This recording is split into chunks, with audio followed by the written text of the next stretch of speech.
오늘 우리가 읽었던 누가복음 7장 11절에 17절 말씀은 뭐 나인성 과부의 죽은 아들을 우리 주님께서 다시 살리신 기적의 역사가 이렇게 기록되어져 있습니다. 이 기적의 역사를 통해서 우리 주님이 우리에게 주시는 교훈은 두 가지예요. 첫째의 목적은 예수님은 하나님이심을 증거하시는 거예요. 이게 참 중요한 거예요. 예수님은 육신을 입고 오셨지만 그러나 하나님이시라고 하는 거예요. 어떻게 그 증거를 내가 예수님이 하나님이시라고 하는 것을 어떻게 증거합니까? 기적적인 역사를 보면서 하나님의 아들이시구나, 메시아시구나 그러는 거예요. 또 그걸 통해서 우리에게는 구원의 은혜를 주시는 거지요. 그런 맥락을 마음에 잘 새기시면서 오늘 말씀을 이렇게 살펴보도록 하겠습니다. 우리 11절, 12절 읽고 말씀을 제가 정리해 드리도록 하겠습니다. 시작. 그 후에 예수께서 제자와 많은 성문에 가까이 이르실 때 사람들이 한 죽은 자를 메고 나오니 이는 한 어머니 독자요 그의 어머니는 가부라. 그 성에 많은 사람도 그와 함께 나오를 했습니다. 그 후에라고 하는 그 앞에 무슨 역사가 있었냐? 그 앞에 이제 11장 이렇게 1절에서부터 보면 무슨 기사가 기록되어져 있습니까? 그렇지, 백부장의 하인을 고쳐주시는 그 은혜의 역사를 이루신 후에 이제 오늘 이 일, 예수님께서 어디를 향해 가셨습니까? 나인이라고 하는 성, 이 나인이라고 하는 이 이름, 그 동네의 뜻은 귀엽고 즐거운 그런 뜻이에요. 이 즐거운, 아마 그 성에 어떤 즐거운 일이 역사적으로 있었는지, 아니 현재적으로 좀 즐거운 일들이 일어나고 있는지, 자오가 뭐 동네 이름도 좀 중요한 면이 있지 않습니까? 지나가다 보면 엉뚱한 이름이 있어가지고서 뭐 예를 들어서 무슨 강돌이가 뭐 있다고 상상을 하면 참 그렇잖아요. 우리 진안동 그러면 좀 전에는 진안동이 아니고 뭐였어요? 진안리. 굉장히 시골스럽다 함에도 불구하고 진안 그러면 좀 편안한 이렇게 좀 느낌이 있지 않습니까? 나인이라고 하는 그 귀엽고 즐거운 그러한 이름 뜻을 가진 성으로 우리 주님께서 가셨는데 거기 보면 제자와 많은 무리가 함께 동행해 가셨다 그래요. 한번 따라합시다. 예수님의 행렬은 생명과 소망의 행렬이다. 예수님이 가시는 곳은 생명의 역사가 지금 동행하고 소망의 역사가 동행하는 거예요. 그런데 이제 12절에 보면 정반대의 상황이 이루어지요. 성문에 가까이 이르실 때에 사람들이 한 죽은 자를 메고 나왔다 그랬습니다. 여기 좀 사람들이 나인성에서 나오는 뭘 하고 있었습니까? 죽은 자를 메고 나오는 거예요. 그러면 이제 어떤 사람들이겠어요? 첫째는 여기 이제 죽은 자의 그 관이든지 아니면 무슨 관이 준비가 안 되면 그저 이렇게 들것에 실려 나왔을 가능성도 있겠지요. 죽음의 행렬인데 또 그 뒤에는 관을 들고 가는 사람 뒤에는 누가 따라가겠습니까? 물론 가족들이 있지만 또 그 이스라엘에서는 호곡군이라 울어주는 사람들이 있어요. 대신 울어주는. 왜 그렇지 않습니까? 우리도 장례할 때 보면 실컷 하다가 손님 오면 아이고 대구 하고 울다가 손님 가면 또 딱 끝이고 하고 싶은 것도 하다가 이제 그런 경우도 있듯이 이렇게 울어주듯이 하는. 제가 어디 이제 그 드라마에서 보니까는요 그런 장면이 나오는데 참 그 한편 좀 감동도 되고 이해도 되더라고요. 할머니가 돌아가셨는데 손주딸 그런 굉장히 슬픈 거예요. 막 가슴이 저리고 한데 막상 아빠 그리고 할머니의 바로 친아들은 도대체 울질 않는 거예요. 그리고 음식 만든다 하고 먹고 술 마시고 한쪽에서는 같이 화투도 치고 그러고 있으니까 이 손녀딸 마음에는 좀 이상한 거예요. 왜 어른들은 엄마가 돌아가셨는데도 저렇게 울지도 않고 그럴까? 참 참 그 사람들이 너무 매정하다 그리 하는 거예요. 그런데 그 형제들 중에서 그 큰 형님이 맨 마지막에 미국에 가 있기 때문에 늦게 오게 된 거예요. 맨 마지막에 와서 그 동생의 이름을 부르니까 그 순간에 울음이 터져버리는 거예요. 그러니까요, 이 손녀가 생각했던 그 울음은 울음도 아니에요. 어른들이 울음이 터지기 시작하니까 고모 다 저기 하는 거예요. 그러니까 그 손녀딸이 그러는 거예요. 이제 그 독백을 하는 말이 어른들은 울지 않는 것이 아니고 울음을 뭐 하고 있었다? 참고 있었다. 좀 공감이 좀 가는 장면이 되더라고요. 뭐 좀 이제 빈난 갖고 껐지만 거기 이제 나인성에서 내려오는 이렇게 시체를 들고 가는 사람들, 그 위에 또 그 과부인 어머니, 또 그리고 그 같이 울어주는 사람들, 그리고 여기 동네 사람들이 같이 왔다고 하는 그 의미에서는 보면요, 이 과부된 어머니가 그래도 덕을 쌓았던 분 같아요. 참 저도 좀 이제 언제 부르실지 모르지만 좀 덕을 좀 쌓고 가야 좀 천국 환송 예배 드릴 때 와서 같이 울어줄 사람도 좀 있을 것 같은데, 지금 봐서는 뭐 우리 교인들 외에는 나를 위해서 울어줄 사람이 별로 없는 것 같아요. 그렇다고 여러분 뭐 울으라고 뭐 강요하는 것은 아니지만 좀 덕을 쌓으면 어떨까. 전에 뭐 어떤 그 저기 졸업식 하는데 그 뭐 막 가족들 와서 화환 주고 막 화려한데 그 좀 이렇게 좀 이렇게 비난하게 생긴 전도사님 한 분 있어서, 아유 저 사람은 누가 축하하러도 안 오겠다 했는데 나중에 보니까는 그분 이렇게 그 졸업 이렇게 모자 할 때 보니까는 막 한쪽에서 막 환호성이 막 수십 명이 터지더래. 그래서 도대체 저분은 올 사람이 하나도 없다 생각이면 어떻게 저렇게 왔을까 했더니, 이분은 그 빈민들을 위해서 또 어려운 사람들을 위해서 봉사 충성했던 그 사역을 했던 분이요. 오라고 올 처지도 아니고 오라 안 했어도 와서 제일 저기 한 그런 것을. 그 여인도 이렇게 그 관을 들고 나가든지 같이 울어주는 사람이든지 그들이 함께 나왔다는 것은 그 성에서 인정받고 그러한 어떠한 그러면 우리 교회도 그러한 모습으로 이 지역에서 보면 참 연약한 모습 할 수 있겠지만 하나님께서 어떠한 모습으로 우리를 이끌는지 이 지역에 정말 그래도 거룩한 영향력. 저도 처음에 왔을 때는 이 동네 오해도 많이 받고 뭐 저기 했는데, 그래도 요즘은 어쨌든 그래 인정들은 다 해줘요. 교회가 좋은 곳이고 그래도 목사님이 그래도 꾸준히 지키는 것, 사실은 뭐 여기 20년 넘게 그래도 흔들리지 않고 지키고 있는 것만 해도 사실은 영적으로 큰 사실은 그 역할을 한 건 사실이에요. 뭐 그들이 알든지 모르든지 간에 그렇게 한 마을이 있을 때, 한 그 공동체가 있을 때 그 가운데에서 이렇게 덕을 끼쳐서 함께 할 수 있는 우리 교회, 우리 성도들이 되어야 할 줄 믿습니다. 이제 이런 말씀 저는 이제 여러분 그렇게 세우기 위해서 정말 어찌 보면 좀 외로운 그러한 길들을 걸어왔지만, 여러분들은 정말 잘 돼서 영혼이 잘 되고 범사 잘 되고 강건해서 많은 자들이 여러분 주변에서 함께 하나님께 영광 돌리는 역사가 있어야 될 줄 믿습니다. 그런 거 위해서 대학도 가고 고등학교도 가고 그러는 거예요. 그런 덕을 좀 쌓고 그러한 바탕을 하기 위해서. 어쨌든 여기 이제 대비되는 건 뭐요? 예수님이 올라가는 행렬은 아까 무슨 행렬이라고 그랬어요?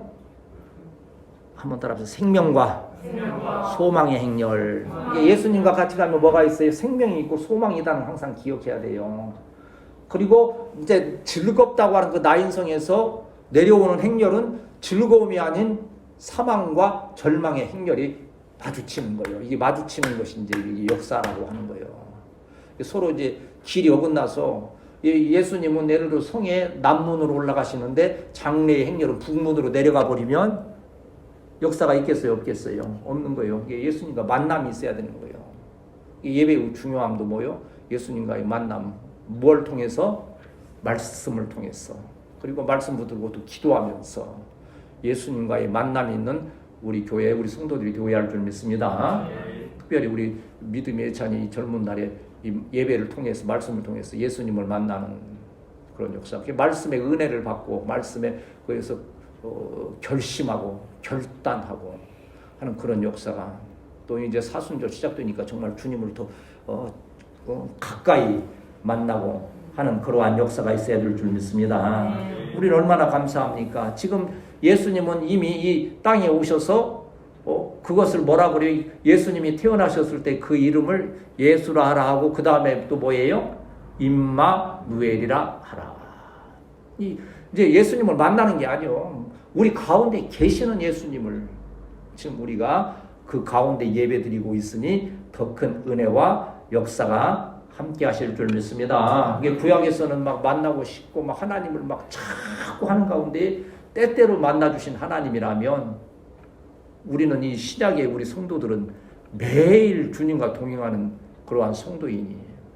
그러니까 예수님 말, 이 복음에는요, 복음의 이 진전이라는 게 있어요. 복음도요, 구약의 성도의 아무리 위대한 분보다 우리 주님이 그러셨잖아요. 요한보다 다 큰 자라고 우리를 해주시는 것은 예수님을 매일 모시고 살아갈 수 있기 때문에 그러는 거예요. 구약의 성도들은 막 하나님을 만나기 위해서 몸부림치잖아요. 엘리야도 그랬지요.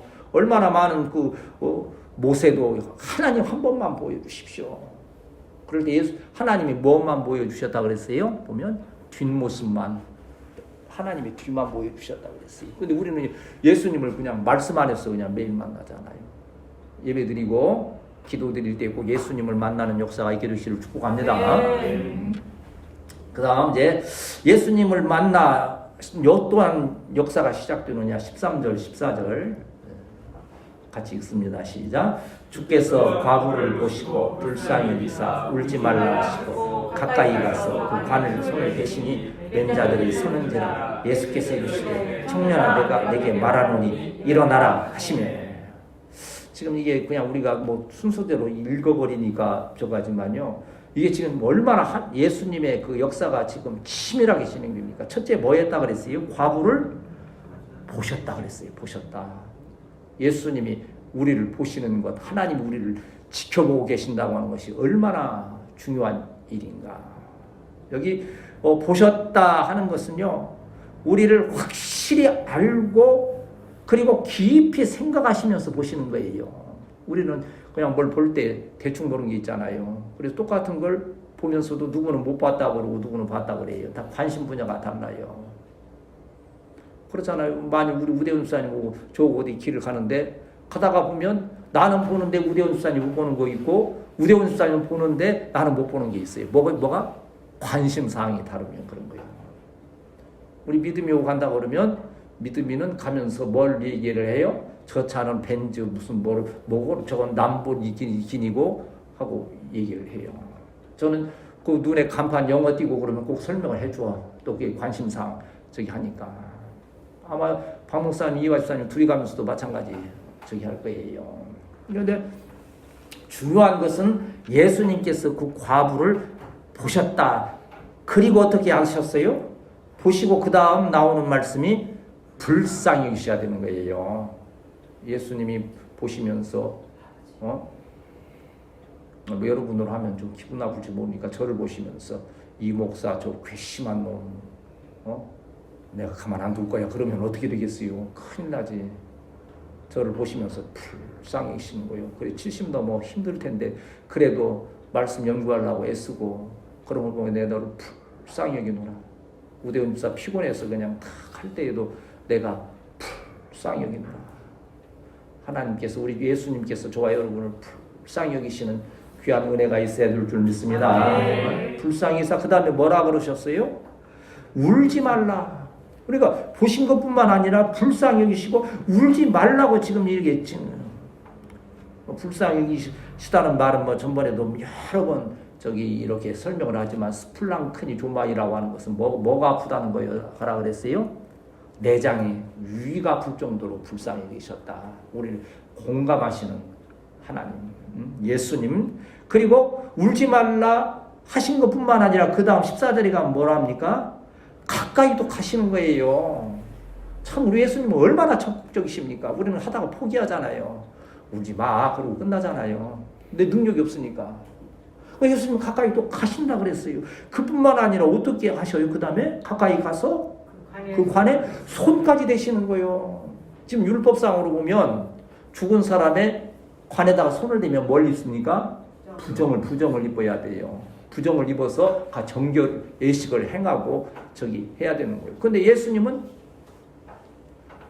근데 이게 무슨 뜻이 있겠습니까? 예수님이 그 관에 손을 대셔도 예수님은 생명의 근원이시기 때문에 그 죽은 것으로 인해서 부정을 입지 않는 거예요. 예수님의 생명력이 그 죽음으로 가는 것이지 죽음이 예수님께 올 수 없다는 거예요. 우리는 찬양할 때도 생명의 주여 면류관 받으시옵소서. 생명의 근원이신 우리 주님께서 그 관에 손을 대셨다고 하는 거예요. 손을 대셨다는 이 뜻은요, 낮은 곳으로 내려가신다는 거예요. 예수님의 은혜가 어디 있습니까? 우리가 높이 있는데 예수님이 기어 올라오셨기 때문에 은혜입니까? 아니요. 예수님은 지극히 높으신 곳에서 지극히 낮은 우리를 향해서 내려오시는 거예요. 예배도 그거요. 우리는 참 낮은 예배의 장소에 있지만 지극히 높으신 우리 예수님께서 이 낮은 곳에 임재하여 주시는 거예요. 바로 이 사순절도 그런 은혜를 체험하는 거예요. 지극히 죄악되고 낮고 천한 나를 향해서 우리 주님이 손을 대시고 내려오시는 역사가 체험될 때 크게 은혜가 되고 감격이 되는 거지요.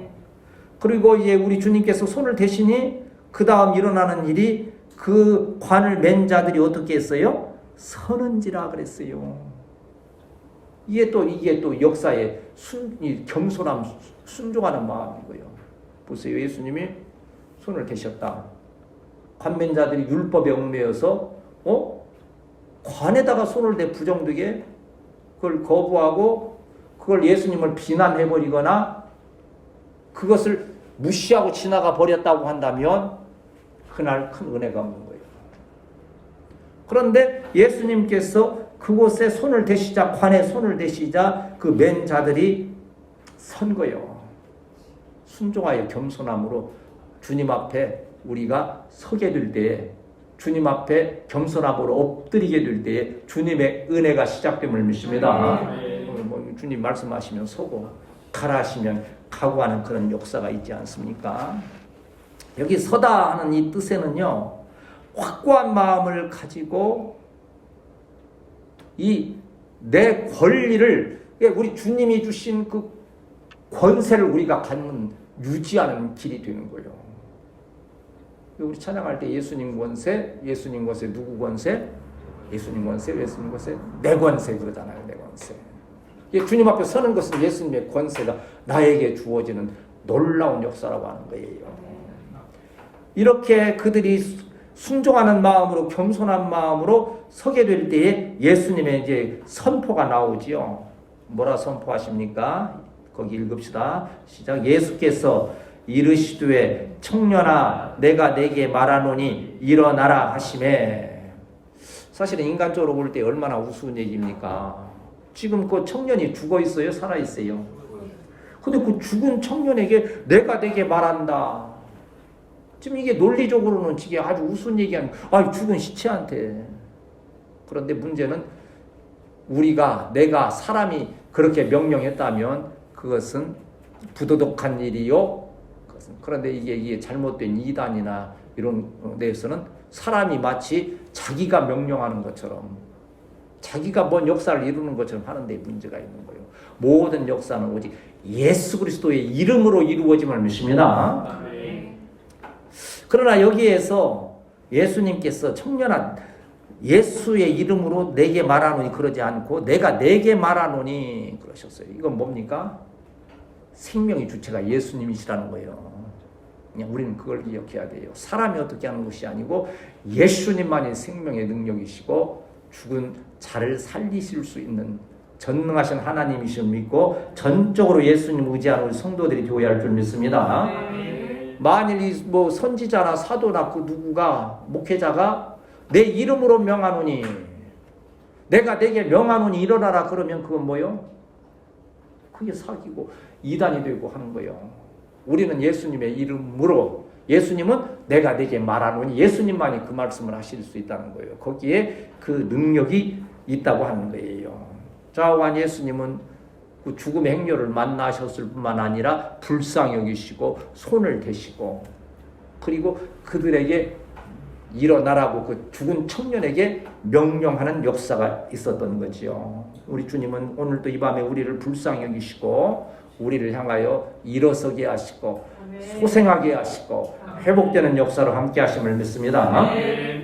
15절 16절 이제 주님께서 말씀하시면 일어나는 역사가 거기 기록되어져 있지요. 같이 읽습니다. 시작. 죽었던 자가 일어나고 말도 하거늘 예수께서 그를 어머니에게 주시니 모든 사람이 두려워하며 돌려 이르되 큰 선지자 우리 가운데 일어나셨다 하고 또 하나님께서 자기 백성을 돌보셨다 하더라. 예수님이 말씀하시니 어떻게 했습니까?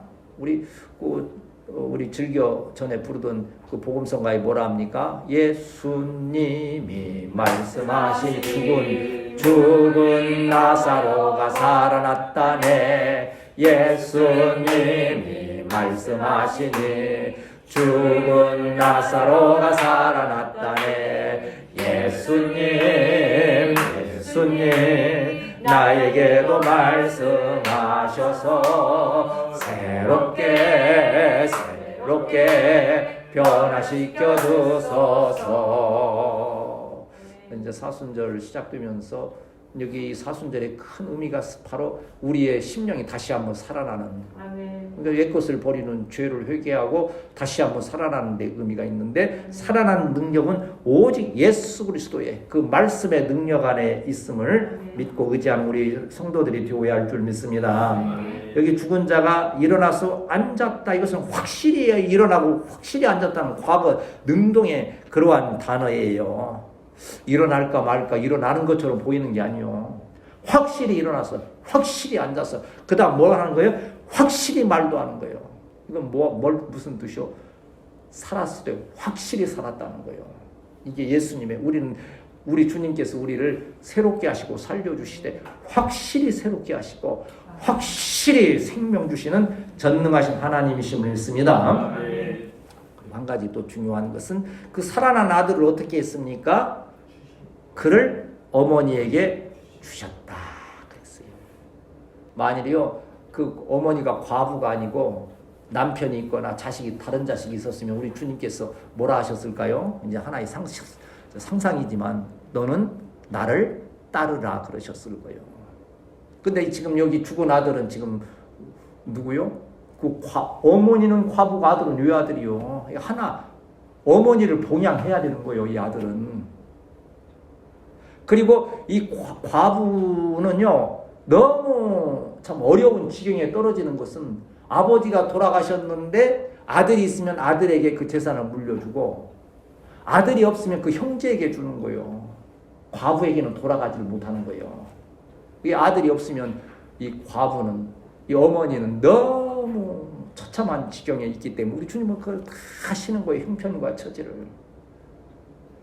은혜를 주시고 우리에게 사명을 주실 때 우리 주님은 무조건 아무것도 그냥 아니에요. 다 알고 계시면서 가장 합당한 것으로 구하게 하시고 허락하시고 합당한 길로 인도하여 주시는 전능하신 하나님이심을 믿습니다.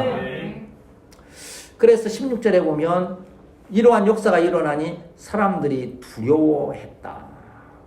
이게 신적인 두려움이죠. 정말 하나님의 역사가 두려운 여러분 어떻겠어요? 정말 죽은 사람이 벌떡 일어나면 기쁘고 즐겁기도 하지만 뭐가 있어요? 두려움이 있을 수밖에 없어요. 하나님의 역사는 정말 기쁘고 감사하고 충만한 거지만 그 안에는 항상 두려움이 있는 거예요. 한번 따라합시다. 하나님을 즐거움과 두려움으로 섬기자. 참 그게 중요한 거예요. 즐거움도 중요하지만 두려움으로 섬길 수 있다는 게, 나는 우리 성도들이 참 감사한 게 그거예요. 하나님을 두려움으로 알고 어찌하면 잘 섬길까, 소홀함이 있지 않을까 하고 이렇게 살펴서 하는 것, 우리 주님께서 그것을 기뻐하시고 참된 은혜로 인도하여 주심을 믿습니다. 하나님께 영광을 돌려 이르되 큰 선지자가 우리 가운데 일어나셨다. 지금 이제 큰 선지자라고 하는 이 의미는 아직 메시아인 것을 확실히 모르는 거예요. 역사는 일어났으니 뭔가 하나님의 역사는 인 것 같은데 여기 믿음이 한 걸음 더 나가야 돼요. 주는 그리스도시요 살아계신 하나님의 아들이시니다까지 나가야 되는데 아직 그 못 나간 거예요. 큰 선지자가 일어나. 지금 이 표현이요, 우리는 쉽게 이렇게 큰 선지자 그러지만요, 지금 이때 당시에 이스라엘 사람들에게는요 400여 년 동안에 다 그 암흑기가 있었어요. 중간기. 구약에서 신약으로 넘어오는 동안에 선지자도 없고 영적으로 어두운 시대가 한 400년 이상 계속됐던 거예요. 그런데 이런 예수님과 같은 역사가 일어나니 이제 선지자가 나타났습니다. 메시아가 오실 것이다 하는 소망을. 우리 2023년도 우리가 소망 중에 시작할 수 있는 것은 성령이 강하게 역사하시면 우리는 소망 중에 이 놀라운 역사 이루어 하나님께 영광 돌리게 됨을 믿습니다. 그것도 하나님께서 자기 백성을 돌보셨다. 하나님께서 우리를 안심시켜 주시고 위로하여 주셨다고 하는 그 영적 부흥의 역사가 뭐 어떻습니까? 이제 죽은 아들을 관에 죽은 대로 메고 막 애통하면서 나올 때에는 거기에 무슨 위로가 있겠어요? 아무런 소망이 없는데 예수님이 그 아들을 살리심으로써 하나님께서 우리를 기억하고 계시는구나.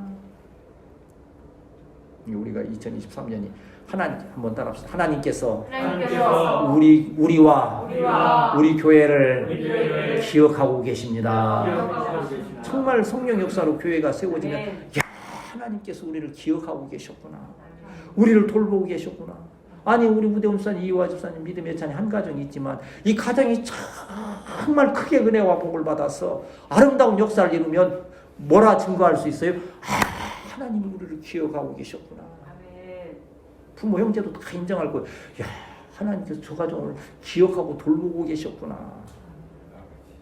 그러면 오지 말라 그래도 그냥 보따리 싸질머지고 야 나도 그 복 좀 받자고 쫓아. 우리 교회는 그런 역사가 한번 있어야 돼요.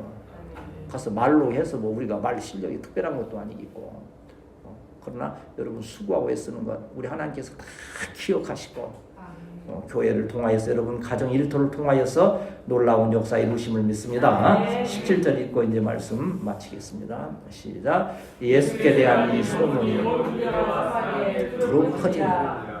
이게 이제 바로 복음의 확산이라고 하는 거예요. 이게 바로 뭐예요? 온 유대와 사마리아와 예루살렘과 온 유대와 사마리아와 땅 끝까지 예수님께서 이 복음을 확산시켜 있는 것을 누가 지금 이제 또 진행형으로 나가야 됩니까? 성령 받은 사도들이 오늘 성령 받은 우리가 이 복음이 널리 퍼지고 선포되어지도록 성령의 충만함을 입고 이러한 놀라운 어떻게 지금 오늘 역사가 무슨 역사요? 한번 따라합시다. 죽은 자가 살아났다. 이 죽은 자를 영적으로 이제 뭐 육체가 죽은 자를 살려시하지만 이 발음으로 말하면 또 다른 걸로 표현하면 어때요? 절망 중에 있던 가정이 다시 한번 세움을 받았다. 부흥되지 않을 것 같았던 교회가 부흥의 역사가 일어났다. 다 이게 지금 살아나고 복음이 확산되는 거 아닙니까? 오늘 이 나인성의 이 사건을 통해서 절망적인 사망의 행렬일지라도 예수님의 생명과 소망의 행렬을 만나고 주님이 불쌍히 여기시고 손대심과 같은 사랑의 역사를 이루실 때 우리도 넉넉히 승리하고 큰 역사 이루게 됨을 믿습니다.